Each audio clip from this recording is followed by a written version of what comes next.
Assalamualaikum warahmatullahi wabarakatuh. Kita ketemu lagi di The Comment, Sobat Sindo. Kita masih akan membahas soal perkembangan kasus ex Jampitsus Febri Adriansah yang hari ini baru saja ada konvers dari Kapus Penkum Kejagung, Pak Anang, yang menyatakan bahwa mereka membuat 3 sprindik baru untuk kasus ini.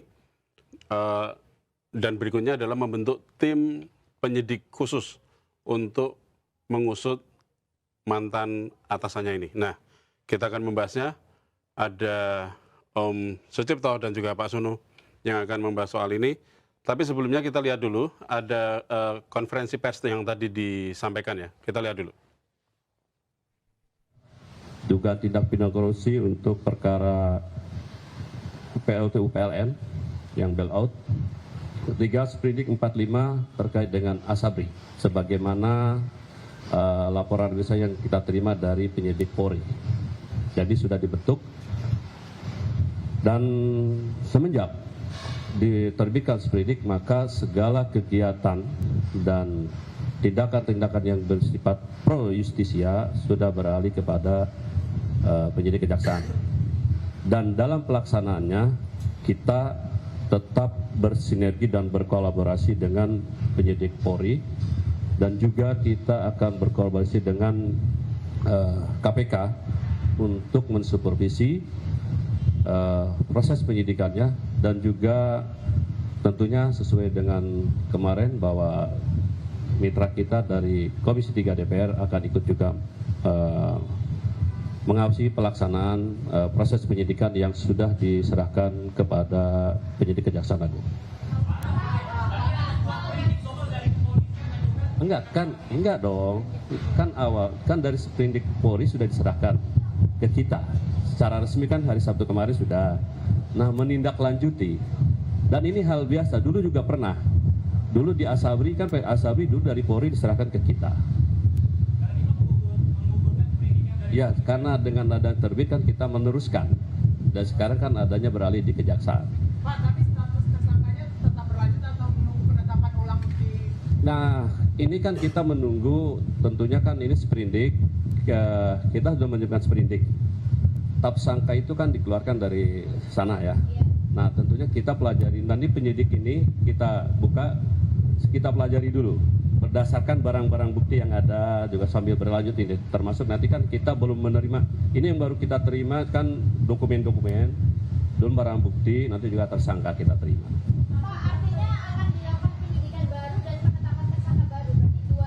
Dari yang jelas ya, kita akan mengecek dulu nanti dari barang-barang bukti, dari berita acara pemeriksaan yang berasal dari rekan-rekan penyidik Polri, termasuk barang buktinya, termasuk kan nanti akan kita pelajari kelengkapan Polri materinya, nanti di situ, nanti bisa terbit. Belum dijawabkan, tapi yang jelas akan secepatnya setelah kita terima segera.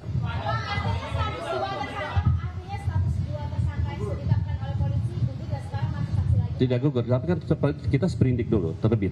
Tidak gugur, yang penting kita terima dulu, kita pelajari semua. Dalam pertimbangan kita termasuk sprindik dari Polri. Orang dan sprindik dari Polri. Iya, diantaranya sebut oknum salah satu negara.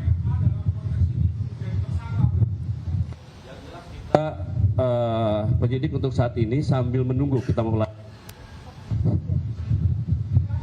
Enggak? Sebelumnya Bapak F ini belum pernah dipanggil oleh polisi, tapi langsung ditetapkan sebagai tersangka. Itu bagaimana Pak? Benar nggak Pak? Saya belum tahu, nanti kita tunggu hasil penelitian dan yang diperdalam oleh penyidik dari Kejaksaan.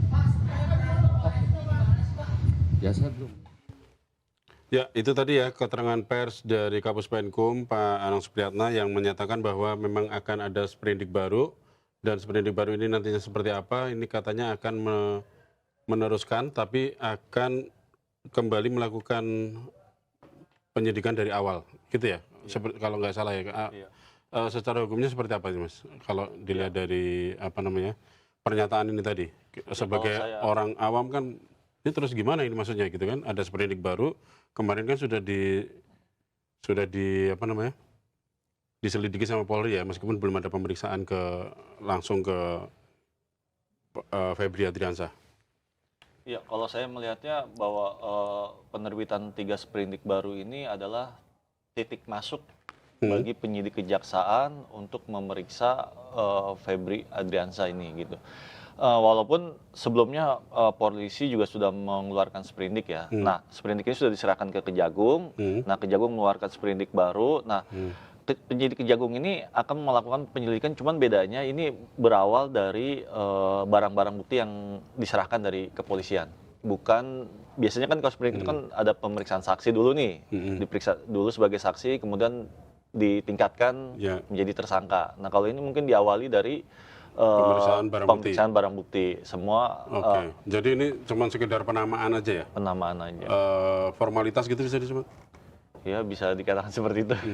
Nah, tapi yang dikhawatirkan dari ini apa, Mas? Yang sebenarnya perlu dikhawatirkan?